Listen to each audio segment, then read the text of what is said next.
Log on, tune in, find out. Another good idea from Cambridge.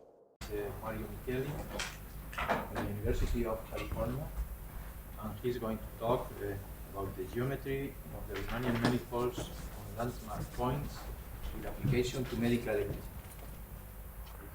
Thank you very much.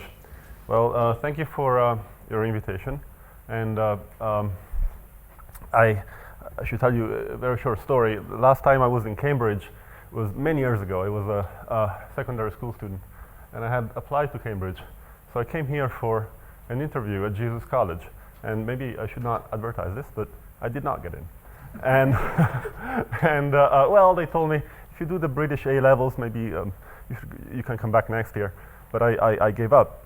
But after many years, today, I was invited back. So there, Jesus College. I hope they're watching.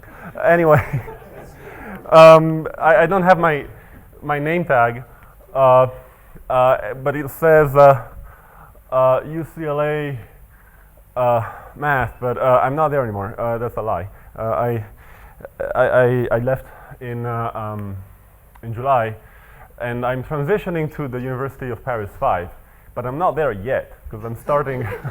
I'm starting on September 1st. So technically, I'm on that little arrow. So today, I'm going to talk about.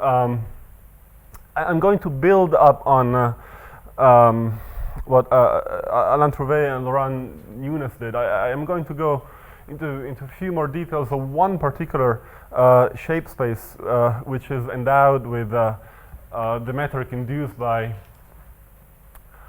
a group of diffeomorphisms. Now I should acknowledge my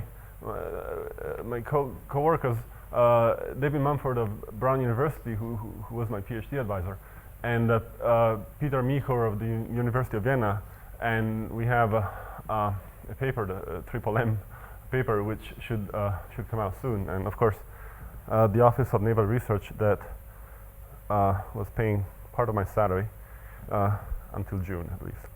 Now, what's the motivation? What's the goal of this exercise? Now, we were told actually a couple of days ago, that Alzheimer's disease causes a deformation of the brain, and in fact, in particular, of the hippocampus, which is the part of the brain which is responsible for memory, well before the typical symptoms of the disease, like dementia, become apparent. Okay? And this deformation is characteristic of the disease. So the idea is that if you can describe shape and deformation, then you can do diagnosis from shape, right? When you do pretty much the same way you do clustering in Rn. What do you do in Rn to do clustering? You use the Euclidean metric. You do clustering in order to perform later on classification of data. And but these shape spaces to be defined are curvy, so they don't have the Euclidean metric, and so you need a distance function to do clustering, essentially. And so we're going to build a distance function between shapes, which is mathematically sound. I should add that it is computable, and also it is relevant for the application we have in mind. So we want to do clustering in a way that is of interest for the application. Ideally, if you have a population of there is this thing, even among normal individuals like us, well, I should say healthy individuals, right? There is a natural variation of shape. So you want to build statistics on populations of shapes, right? And then so to be able to say when you get data, which population your data is closest to in order to perform diagnosis. Now, in order to do this, it's possible with C to endow shape spaces, in quotes, with a Riemannian metric which induces a geodesic distance. Now, so how do we measure distance? I like this quote by Galileo. Measure what is measurable and make measurable what is not so. And that's exactly what we're trying to do here. So let me go back in time a little bit. In 1966, Arnold wrote a seminal paper in French. I hope I got the accent right. And well, he showed that the equations of fluid flow, incompressible fluid flow in that case, can be interpreted as the geodesic equation on the group of diffeomorphisms, volume preserving diffeomorphisms with respect to a certain metric, right? And about 30 years later, the founding fathers of the school of thought that I belong to, two of them are here, were here, had this intuition. Well, if you have a group, a Lie group, but more in general, a group, let's say, with a Riemannian metric on it that has a group action on a manifold, then this induces a metric structure on the manifold too. So you have to think of the group as a diffeomorphism group and the manifold as a shape manifold. Okay, and so this is how the metric is transferred from the group to the manifold. So the idea is that how do you measure the distance between two manifolds? You find a diffeomorphism that morphs the first shape. Sorry, how do you find the distance between two shapes? You compute the I'll give you details, but you compute the diffeomorphism that morphs the first shape into the second shape that has minimal distance from the identity diffeomorphism in the group. And that distance will be the distance between the two shapes. All this is described in this great book by Eunice that came out last year. Now, what are shapes? What are shape spaces? They are the spaces, they can be many things. This approach is very general and it works on many things. So there are possible shape spaces are the spaces of closed curves in R2, or surfaces in R3, or even scalar images. Diffusion tensor images, in case you're interested in tracking, say, the fibers of the muscle of the heart, for example, or landmark points, which is what I'm going to focus on, and which among all of these is the only one which has finite dimension, so it's a little easier to treat. So label landmark points now, or feature points. Now, for certain classes of objects, a finite number of points is sufficient to provide a good representation of the actual object, of the actual shape. But as far as we are concerned, as far as I'm concerned, such points are actually the shape, the mathematical object. And I'm just going to work on the landmarks. So you may ask yourselves or me, how do you pick the landmarks? And you know, my answer would be, well, for today, that's not my problem.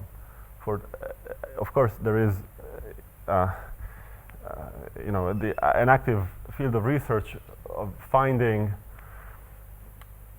in an automated or semi-automated way landmarks on a picture in 2D or 3D, but that's not what I'm going to talk about today.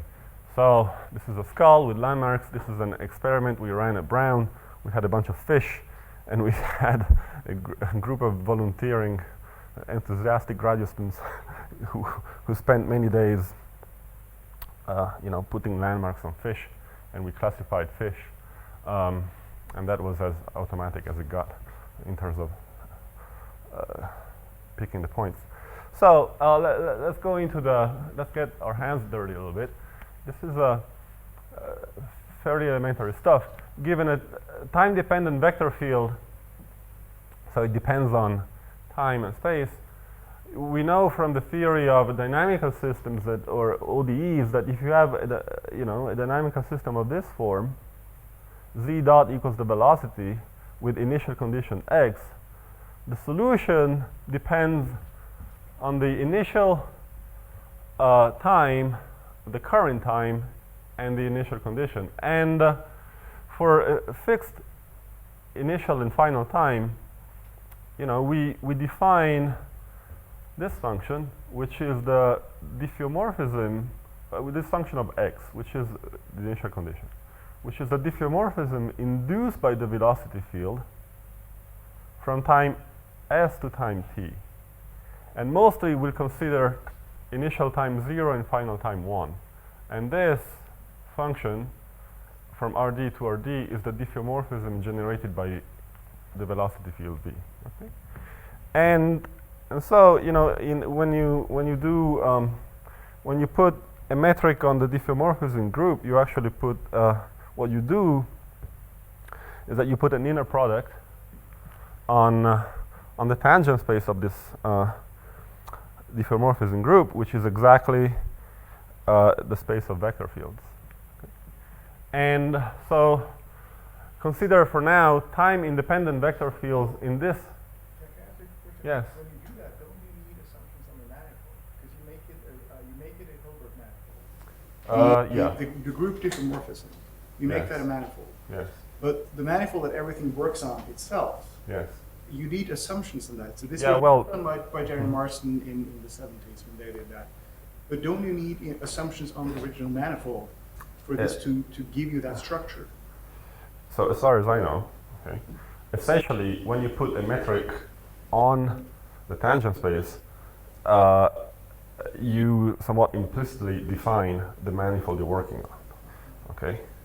Because you consider only certain classes of vector fields, so you don't get all of C infinity from Rn to Rn, okay? If you, here for example, this is the structure I'm going to have on the tangent space, okay?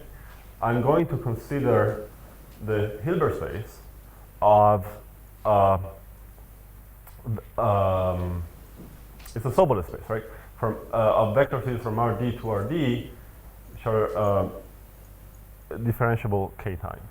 And if you consider this tangent space, this generates a class of diffeomorphisms, which is a subgroup of the entire group. Oh, I see. Okay. So as I just said, you pick. So you take this Hilbert space of time-independent vector fields, which is HK or WK2, which is admissible in the sense that was said by Laurent Younes, when the number of derivatives is greater than d over 2 plus 1, where d is the dimension of the ambient space, so that essentially V becomes a reproducing kernel Hilbert space, and you can use all the techniques of RKHS. With this inner product, which is, we'll see in a couple of slides, is equivalent to the Sobolev norm, where L here is a differential operator that acts on each of the components of the vector field, right? And looks like this. A here is a scaling factor, this is the Laplacian, and this K is the number of times you repeat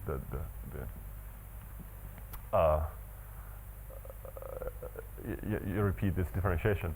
Now we indicate with K the inverse of L, and it's the kernel. And here I just defined V this way with this inner product, which is defined by L. But I should warn you that the whole theory works if instead of starting from L, you actually start from the kernel, okay? To which there may correspond a differential or pseudo-differential operator. So you can do that. So most of the times you actually don't specify the differential operator in here, but you specify the kernel. And this kernel determines V, the admissible Hilbert space, and whence the actual group, subgroup of diffeomorphisms you're working with, right? And this determines the Riemannian structure on this particular group of diffeomorphisms, okay? The ones generated by elements of the Hilbert space. Now, how does this induce a distance of the on the manifold of landmarks? So, what are landmarks, first of all? They are n tuples of distinct points in Rd. So this is the manifold of n landmarks in Rd. It's as simple as that. Okay? And they have to be labeled, okay? So you know which one has label 1, which one has label 2, etc., etc. So how does the group of diffeomorphisms induce a metric?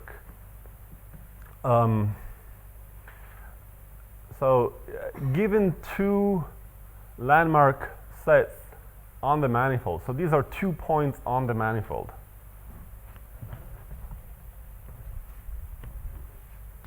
Two fish or two brains. Okay, this is I and this is J on Ln of Rd. Okay, how do we compute the distance between the two? So this is what the general approach boils down to or reduces to in the case of landmarks. So we want to minimize this energy on time-dependent vector fields. Okay, so here now the vector fields are time-dependent. Okay, and each one of them for each t belongs to the admissible Hilbert space. So we want to minimize this energy over all the time-dependent vector fields in this space here, okay, such that the corresponding diffeomorphism performs the matching. Okay, this is maybe the biggest pill to swallow in my talk. So we are choosing among all the time-dependent vector fields that perform the matching, okay, the one that has minimal kinetic energy in a sense, except that this is not the kinetic energy, this is not the L2 kinetic energy, but this is Sobolev kinetic energy. Okay? And now it turns out that if V star is the minimizer of this with the right boundary conditions, then if I define dij as the value of the energy at V star, then so the energy at V star is actually a square distance between I and j. So and this is a consequence of what you've heard from Laurent and Alain. So once the minimizer is known, the trajectories of the landmarks can actually be tracked. Okay, you have a time-dependent diffeomorphism, if you want, that morphs the first shape into the next, and you can track the landmarks along this flow. Okay, and I'll give you a few numerical examples, and now the interpretation. So what does this operator do? Meaning, how do these trajectories, how do these paths, what do they look like? Or what kind of paths does this operator induce? Now, I'll give you an example. Suppose we have two sets of landmarks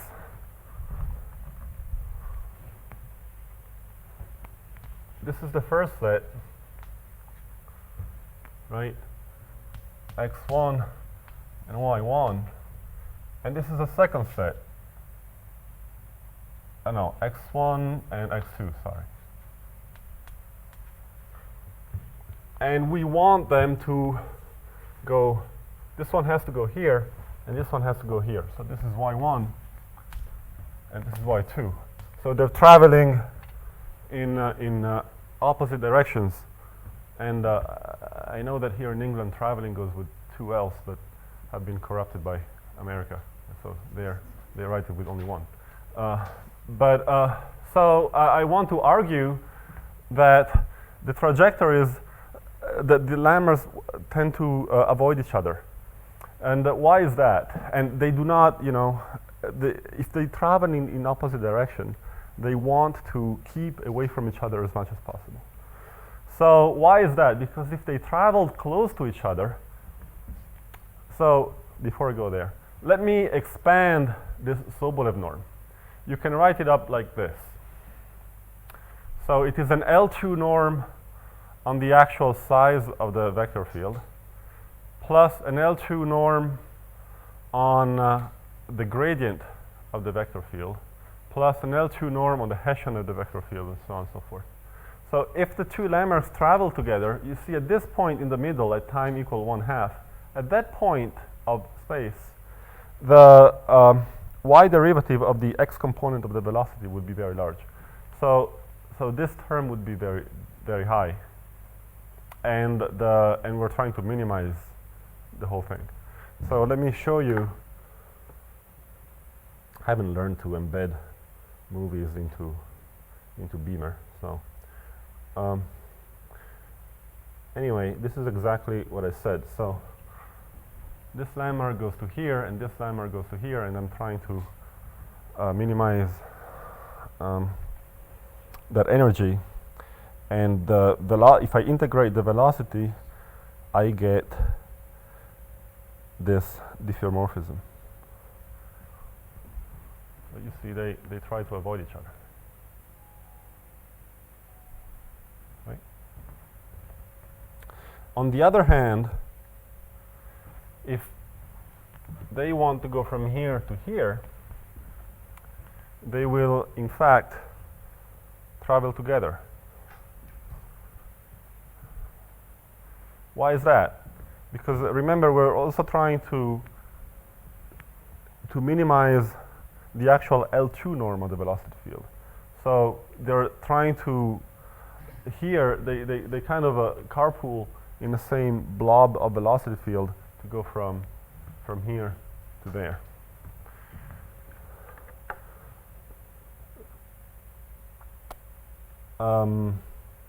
See, we're trying to minimize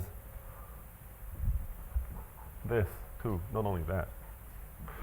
Just those 2 points in those cases? Hmm? It's just 2 points. It's the fish is made of 2 points. Yeah. And then, of course,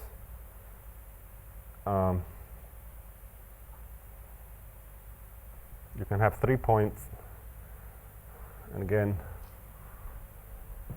you know, they try to avoid each other if you're traveling in opposite directions. Then maybe I'll show you 4 points, and then I'll show you the fish. So what's K here? Good question. So for these particular things, I actually chose the kernel. I didn't choose the differential operator. I chose the kernel, and I choose a Gaussian kernel, which corresponds to essentially infinite K. Okay. I chose a very smooth kernel just for computation purposes. Although there are problems with that. I actually think that the other kernels are better. I'll tell you why. But let me show you the fish. There we go.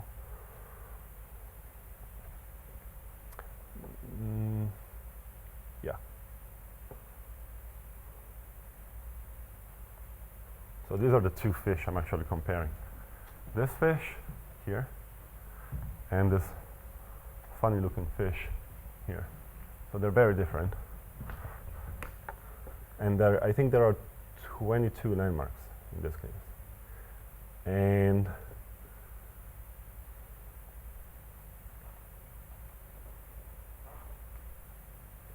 I hope you see the two fish. One is black circles and the one is blue crosses. And that's how they morph into one another. And that, yeah, supposedly some geodesic, but it may be that I landed in some local minimum and I didn't get exactly the length minimizing geodesic. Anyway, let's go back to the talk. And then, so you may ask yourself, and it's a fair question, why do you use this diffeomorphism-induced metric? You know, just because the math is nice? Well, there is a better answer. So we might, of course, if you have a bunch of landmarks, we might just be happy with the Euclidean metric, right? Why do I need to? Why do I need to use a metric which is induced by diffeomorphisms? Now, let me give you answer by example. Suppose again we have fish made of 2 points each. Okay. Suppose so. This is one landmark set. This is another, and this is the target, so to speak. Okay.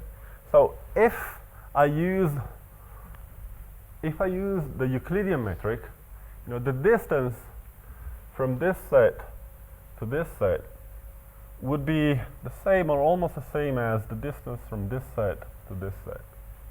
But the point is that you see we're here. The goal is to apply these things to medical data. So these landmarks may correspond to say, you know, landmarks on the heart. So if this happens, it's just a translation. But if this happens, it's a much more traumatic event, right? There is some kind of tissue laceration or something, or compression if you go the other way around. And so you want really the distance between this and this to be a lot larger than the distance from this to this. Okay? Because you want the metric to convey the idea of you know, trauma in case you have a situation like that one. Now, the metric structure that is induced by this group of diffeomorphisms on the space of landmarks turns out to be Riemannian as well.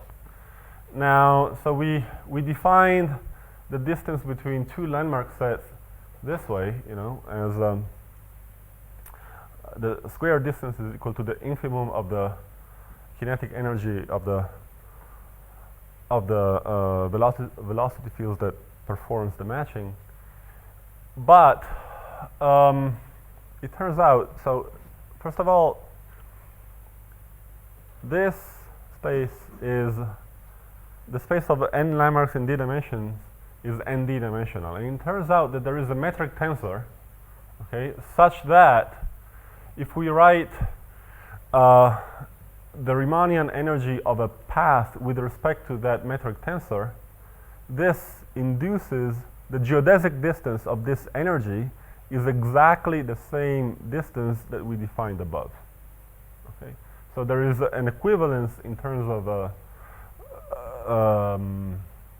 Riemannian structure in a way from, well, the Riemannian structure, there is a Riemannian structure downstairs on the shape space, which is induced by the Riemannian structure upstairs in the group. And now the Riemannian structure downstairs, so the metric tensor and therefore the geometry of the space obviously depend on how I pick the kernel, that is the differential operator upstairs. Okay. And the trajectories that I showed you before are in fact the geodesic curves on the Riemannian manifold of landmarks downstairs with respect to this energy. Now the question is, what does the metric tensor look like? Well, it's ND by ND, and it's block diagonal. It has D blocks depending on if so. In 2D it has 2 blocks, and each block, okay, is in fact the inverse of a matrix of this type, where K is the kernel and Qi is the location of the ith landmark. So the co-metric tensor, which is the inverse of the tensor, has a relatively simple structure. But the metric tensor, which is the inverse of this, all these things mix and it becomes very, very complicated. So the structure of the metric somehow is more manageable in the cotangent bundle rather than in the tangent bundle. So if you want to write the geodesic equations, you have to compute Christoffel symbols, which is really not doable in a situation like the ones I've described, because you have to compute the inverse and then the Christoffel symbols. But you can write, instead you can work in the cotangent bundle, where the structure is simpler, and you can write the Hamiltonian, and it looks like that, and the Hamilton's equations, which are the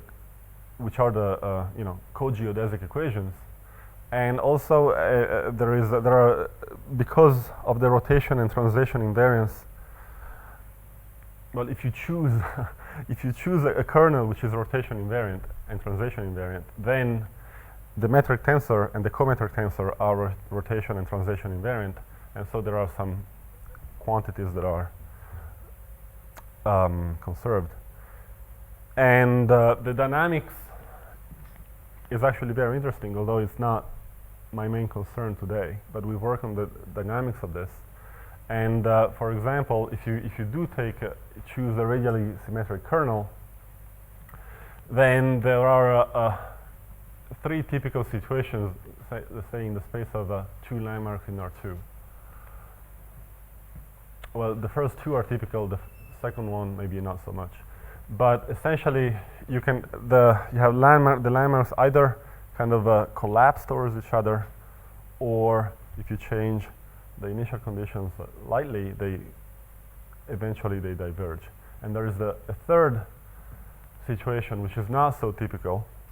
There is a certain distance between the landmarks, which is determined by the kernel, such that if you choose the initial velocities appropriately, then the 2 landmarks periodically swap position going along circular periodic orbits. Now, the core of my contribution to this was actually the study of the differential geometry of the space of landmarks. Now, mathematicians, whenever they see a Riemannian manifold, they feel the urge of computing, curvature and knowing about the geometry. But I would like to argue to this audience that knowing the geometry of a curved space is, I would say, deeply important if you want to do statistics on that space, which is our goal. Now, let me remind you one thing from the theory of differential geometry, which is that spaces that are positively curved, geodesics normally have the tendency to converge towards one another. Geodesics that originate from the same point have the tendency to converge towards each other, like it happens on the sphere. If you're at the North Pole and you follow geodesics in two different directions, eventually they meet again, right? Whereas if you're in a negatively curved space, like a saddle, then geodesics tend to diverge. And sometimes in positively curved spaces, the geodesics actually meet again, and you have points that are connected by distinct geodesics. Now, so if we want to do statistics on a curved manifold, what can we do? You know, if you want to compute the mean in Rn, okay, you just compute the summation of your data points and you divide by the number of the data points. Now, you can't really compute the summation of fish or brains because they don't live in a linear space. And so what we do, what you do in curved manifolds, if you have a data set and you want to compute the mean, what you do is that you consider the intrinsic mean, which corresponds to actually the mean in the case of linear spaces, which is the point somewhere here in the middle that minimizes the sum of the square distances between itself and the data points. That's how you define the intrinsic mean. And Alan talked about this too. Now, once intrinsic mean is known, you compute the log of each data point. That is, you compute the tangent vector at the mean such that if you exponentiate in that direction, then you end up at the data point. Okay? So you associate essentially to each data point on your curved manifold a linear vector, a vector that lives in a linear space, you know, at the intrinsic mean. So each one of them, in principle, represents the data sets. But now you have a linear representation of your data set, and so you can do all the statistics that you want. You can do PCA, for example, on here to get a statistical description of your data set. But there are some issues which are related to the geometry and curvature, which is the following. So the intrinsic mean, in general, well, if sectional curvature is negative everywhere, then it turns out that the intrinsic mean is unique. But it may not be unique in other cases, okay? And also, you know, when you compute, even assuming that, you know, the mean exists and is unique, when you have positive curvature, since you may have this behavior, so points may be connected by different geodesics, you know, there is an ambiguity when you go pick the tangent vector that represents your data point. So positive curvature essentially is bad because it does not make things unique. And then, in any case, positive or negative curvature generates a distortion in if you do the statistics. So for example, if you have negative curvature, and these are the tangent vectors at the mean that represents your data points, you know, they may be very close to each other, very similar to each other on the tangent space, but they may represent points that are actually, or fish or brains, that are actually very far away on your manifold. So bottom line, curvature is important. Now, how do we compute curvature here? As I told you before, computing the Christoffel symbols really can't be done. So, because the structure of the tensor is very complicated, but the structure of the cometric tensor is simpler, because each element of the cometric tensor, when we write it in coordinates, really depends only on at most 2D of the ND variables. So the partial derivatives of G inverse are very sparse. So we had this idea of, we thought we could find it, but we couldn't find it. So we had to compute it, developing a formula that computes curvature in terms of the cometric rather than the metric. Okay, and it took me 4 months. But and this is a general result that holds for all manifolds, okay, not just for shape spaces. And so we have this Mario's formula, which is not the name of a video game, but it's actually this computes the numerator of sectional curvature in terms of the inverse of the metric. I will not go into the details, but you see this is the metric tensor written in coordinates with raised indices. So it's a co-metric. And yeah, I wish David started calling it like that, and then when he names things, the names tend to stick. Maybe I would have preferred my last name. But I would not go into the details of this. But this is essentially an expression for curvature for the set of n landmark points in d dimensions. Okay. Now it looks, I know, it looks complicated, and it is complicated.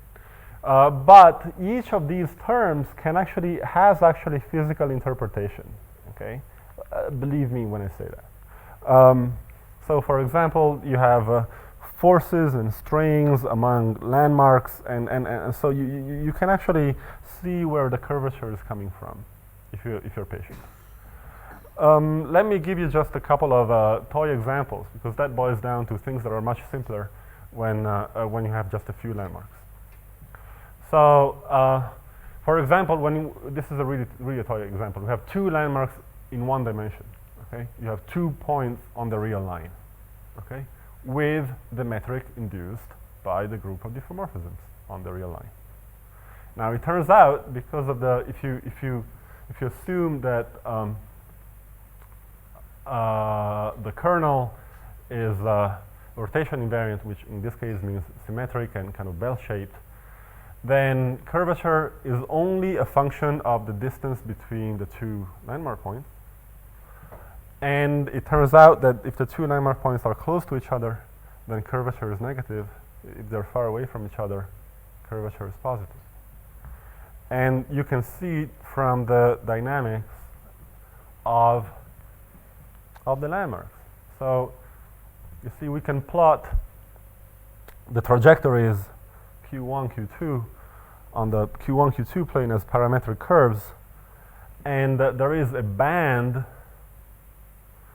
that correspond to configuration where the two landmarks, we're talking about one-dimensional fish here with two points. So there is a band within which the two landmarks are close to each other, and above this band they're far away from each other in the Q1, Q2 plane. And it turns out, that when you start from an initial configurations where the points are close, but with different sort of, you choose a different set of initial velocities, then the trajectories diverge, because their curvature is negative. And whereas if they leave, they're farther away, and you choose different initial velocities, then the trajectories eventually converge, because right there, curvature is positive. Now, this also happens, of course, there are sources of positive curvature in higher dimensions too. So, for example, here you see, say that this is configuration, the first configuration, you have 2 points in 2D, and this is I, okay? Then depending on how you choose the initial velocities, you get different geodesics. Are they like this or straight? But again, you see that this configuration and this configuration, I and J, are connected by different geodesics, which is again a symptom of positive curvature. Now, which should worry you if you do statistics on a manifold. Now, this is I thought this was a good drawing, but it's actually quite confusing. So I told you before that if the two landmarks are at a certain distance, you have periodic orbits. So, but if you're in 3D, say the two landmarks can switch position following any meridian of a sphere. Okay, so you get landmark configurations that again are connected by different geodesics, which is again a symptom of positive curvature. So, and as a last remark, so what is the punchline here? The punchline is that the choice of the kernel, or if you want, the choice of the differential operator, or if you want, the choice of the metric that you put on your tangent space, right, in the group of diffeomorphisms, really determines the geometry and the curvature of the manifold on which you induce a metric. Okay? And so, if you're interested in doing statistics, you should really be careful in choosing good kernels. Here, this is an example, and there is a great variability. So here, going back to the example of 2 landmarks in 1D, okay, with a differential operator of this type, if you change A, which is the scaling factor, right, this is how curvature changes. So for a point which is somewhere there, you know, the sign of curvature changes just by changing the scaling factor in the differential operator. So if you want to do statistics, essentially, choosing a good kernel is crucial, and research should be done and will be done on this. So in summary, we studied the dynamics and the differential geometry of the Riemannian manifold of landmarks with the metric induced by the group of diffeomorphisms that was described by Trouvé and Younes. And in particular, we have identified some sources of positive curvature. So possible future work along this line is study ways to control positive curvature by choosing appropriate kernels or scaling parameters, and then compute curvature actually for real data, and see what happens. Say that you have a, you know, the landmarks that correspond to a data set of hippocampi of you know, healthy patients of a certain population, and you know, there are algorithms that allow you to compute the intrinsic mean, and then you can do PCA at the tangent space on the intrinsic mean, and you can take, for example, the 2 first principal components, and it would be interesting to see you know, curvature at that point that corresponds to the tangent space for those 2 principal components. Okay, to see whether you're actually doing things right. And thank you all.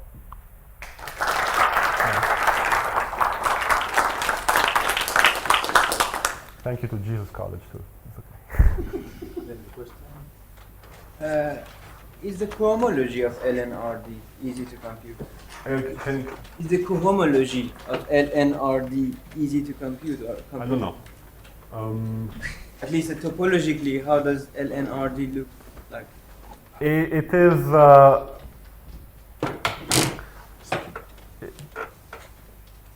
well, you see the points cannot collide, okay, because it takes infinite energy, right, to make 2 points collide, or there is no diffeomorphism that makes 2 points collide. Okay.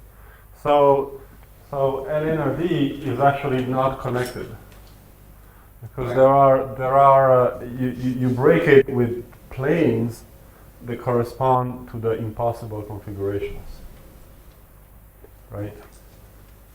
And so you actually live in one of these subset, which is delimited by planes. But not more than just connectivity. I mean, the actual cohomology or anything more than that, it's not easy to compute, I guess. I don't know. I don't think so. I believe it's not. Yes. So, how much does this depend on K? A little. It does. It Not depends a not lot the kernel, on but K. just the power. The exponent, yes. It depends a lot on K, because So normally,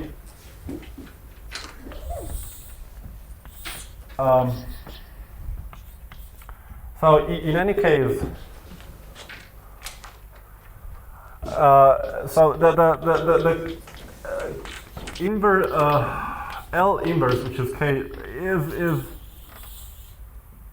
is bell-shaped. Now, depending on how large K is, well, if K is large, then the regularity here is higher, and if K is large, the tails become thinner and thinner. So K determines how much landmarks feed each other. Okay. So essentially, you have to think of it like this: you have a bunch of landmarks, and then K, you have to center at each landmark a blob, which is the rotation of this of the big K, right? And depending on how thin or thick the tails are, the landmarks feel each other at a certain degree. Okay, so for example, the Gaussian kernel is not very good because the tails are very thin. And so if the landmarks are far away from each other, they don't feel each other, and what you get is something equivalent to the Euclidean metric almost. But one way to avoid that is to increase the size of the kernel, which is sigma square or a square, right? But then, in the case of the Gaussian kernel, they kind of feel each other too much, and it becomes almost unstable. So this is the fish for large A in Gaussian kernel. So you want to stay in fish space, but whatever is in whatever is in between here is not a fish, right? You want geodesics which are curvy but not wild. And so choosing a Gaussian kernel just for computational purposes is not a very good idea. So if you have a differential operator of this type, 1 minus a square Laplacian to the k, then big K looks something like x to the nu. Now, this is a different K. This is a special Bessel function, K sub nu, where nu is equal to, I think, that little k, this little k, minus d over 2. And these kernels here have thicker tails, and so the geodesics are not as wild, and you may actually remain in fish space, so to speak. There's one more thing that I want to say, but I might have forgotten. Yeah, well, let me show you another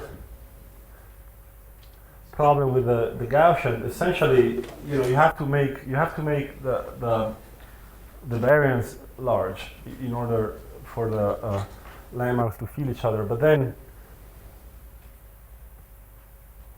But then, if you choose it too large, the thing becomes unstable. So somehow, and then the energy landscape becomes it has a lot of local minima. So here, can I have an extra minute, or if we?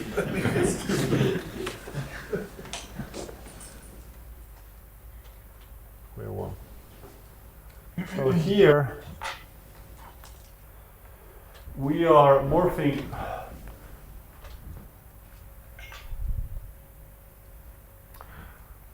we have a square, okay? And this guy goes there, that guy goes here, that guy goes there, and this guy goes here. And here I'm using a Gaussian with relatively small variance. Okay, and this is what happens. So essentially the dynamics here is determined, the way I see it is that it's determined by the landmark on the bottom right, which has to travel the longest distance. Okay, so it starts fast, so these two are shot on the sides, which pulls that one in, but then eventually that one has to go back home, and so it does a little loop. That's the way I see it, at least. And but if you choose the variance too large, the things become extremely unstable. So again, this is the same, but with that one was with variance maybe 3 or 4. This one has variance 50, and the landmarks feed each other so much they really don't want to be around each other. So they explode and then they come back. Okay, bad. and so I think that in terms of choosing this K, it shouldn't be too large because you want thickness of the tails.